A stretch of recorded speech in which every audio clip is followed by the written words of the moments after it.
On Bornholm, there is more than 800 years of experience of harvesting wind energy. Nowadays, electricity is produced 75% locally by a combination of solar panels, wind, biogas, and wood chip combustion. District heating is produced for more than 11,000 households, with fuels coming primarily from green sources such as straw, wood chips, combustible waste, and biogas from local bio-waste. The district heating system is separated in 5, with Re-Empowered's focus on Oosterlaar's heating plant. The plant provides heating for 644 households in Oostermarie, Oosterlaars, and the scenic Goedichem. Re-Empowered partner Bornholm's Energy and Supply collaborates with Oosterlaars Primary School, Goedichem Swimming Pool, Oosterlaars Rundkirche, and 4 local households. The Islander project is paving the way for the decarbonization of EU islands' energy systems by demonstrating smart grid solutions combining renewable energy production with storage technologies in real-life settings, starting with the pilot island of Borkum, which has itself set the ambitious goal of becoming emission-free by 2030. To help Borkum achieve its goal, Islander will develop an integrated and efficient smart IT platform to manage energy assets, balance fluctuations between generation and demand, and control the various technologies installed across the island. The smart IT platform acts as an aggregator and distributed energy resource management system. It consists of several modules, such as data acquisition and big data management, monitoring, control algorithms, market integration tools, and different forecasting modules, as well as an energy system design optimization tool and a demand response app. A hydrogen-based storage system is installed on Borkum to increase renewable energy use and self-consumption. Excess electricity is converted into hydrogen via an electrolyzer, stored in a pressurized tank, and later converted back into electricity in a fuel cell. A buffer lithium-ion battery provides short-term storage and power balancing.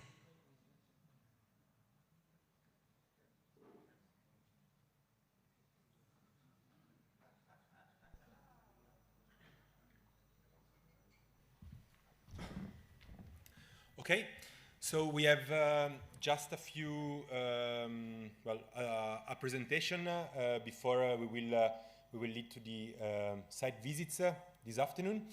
So in the last months, the secretariat has, beside the activities of technical assistance and activities with the follower islands, the secretariat has also been working for the review and expansion of the regulatory overview on the regulation for clean energy projects on EU islands.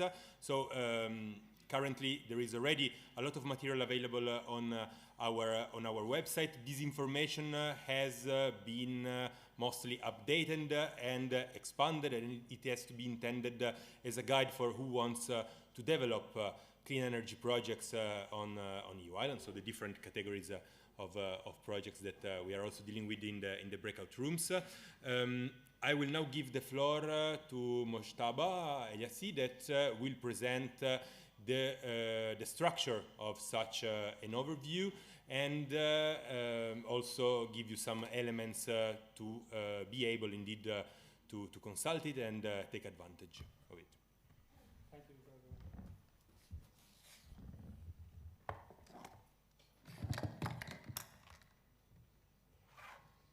brother. Okay, hello everyone. I have to confess, it's difficult to stand here after such distinguished speakers that we had in the morning. Personally, I enjoyed each and every one of the speeches. I hope you enjoyed as well. And if you enjoyed as well as much as I did, please give it up for our esteemed speakers that actually share those insights with us today. Please.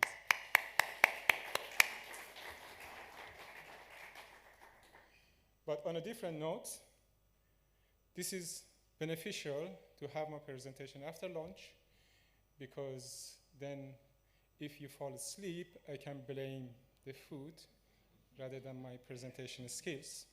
So without further ado, let's cut to the chase. Will I get a controller? Okay. I wish I could juggle the platform, but unfortunately, because of practical issues, we cannot delve into the platform via this setup. But I'll try to explain what is there, where you can find it, and then, of course, you can reach out if you have any questions, recommendations, or suggestions as well. So, what is it? What is regulatory inventory? This is actually a structured database of legislation and regulation in 15 member states with inhabited islands, the ones that are included in our project, 30 for 2030. So actually the methodology is shared in the portal if you want to take a look, because it was finished by 2020, the COVID time. But then, because of this ever-evolving regulation, we decided to make a joint effort together with consortium partner, with regional partner, as well as a network of local experts that we got in touch via Think Europe. So what are the main topics? Of course, renewable support schemes are there, and everything related to any decarbonization project. You might remember from the morning speeches that first, if you want to initiate a decarbonization project, the regulation has to be there, must be in place to support basically your project. But on the other hand, you have to apply for permits, you have to secure funding, there are different ways. But the first stepping stone is the regulation. So you need to get familiar with the regulation of your own country.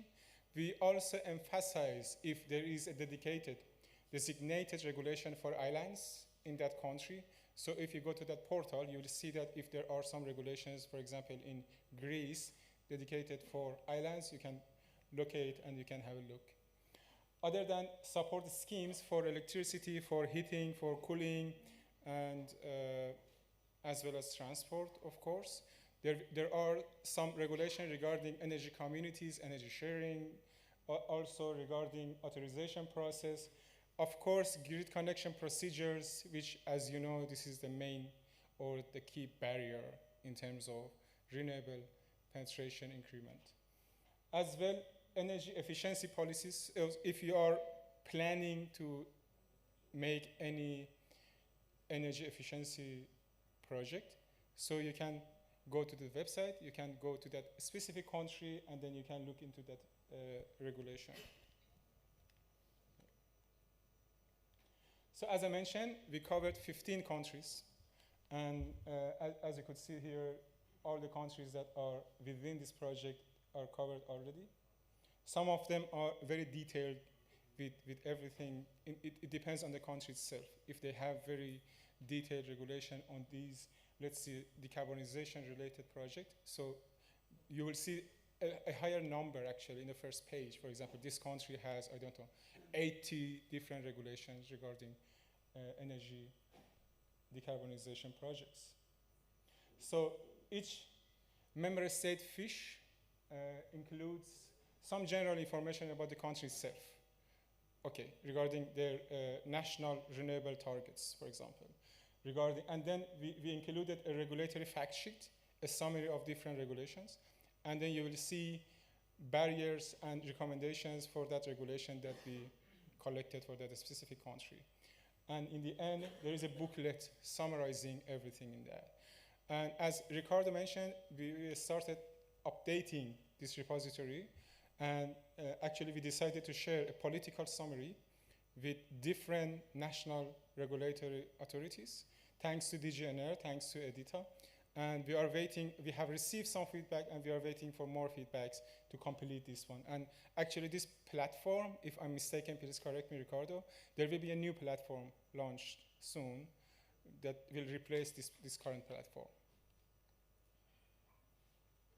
And as I mentioned before, because you might remember from the morning speeches that Alejandro mentioned that regulation is really important. Paolo mentioned that we need island-dedicated regulations. And then Joao, he also mentioned that if you follow like continental regulations, you might make some mistakes in terms of like fault recovery after any short circuit. You might be injecting reactive power instead of active power. So you can somehow jeopardize the system stability if you are not following the proper regulation. So main information are here. I would mention the main one, which is new, electricity grid policies, which is really important. So electricity grid policies is a new chapter of this regulatory inventory, but then there are some other chapters that based on recent update has been upgraded as well. So it might be tedious if I go over each section one by one, title by title. So I will make it short.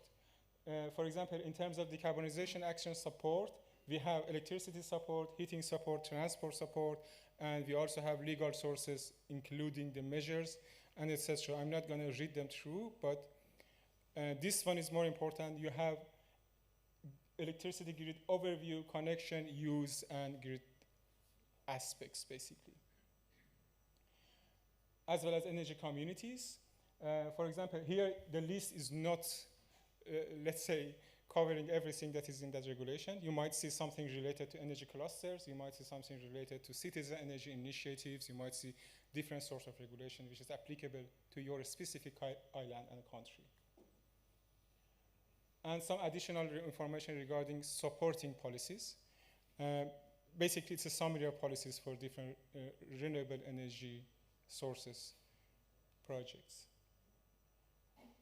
as well as the stakeholders. Because basically, if you have a roadmap, you need a cost-benefit analysis, you need a risk management plan, and then you need basically a stakeholder involvement.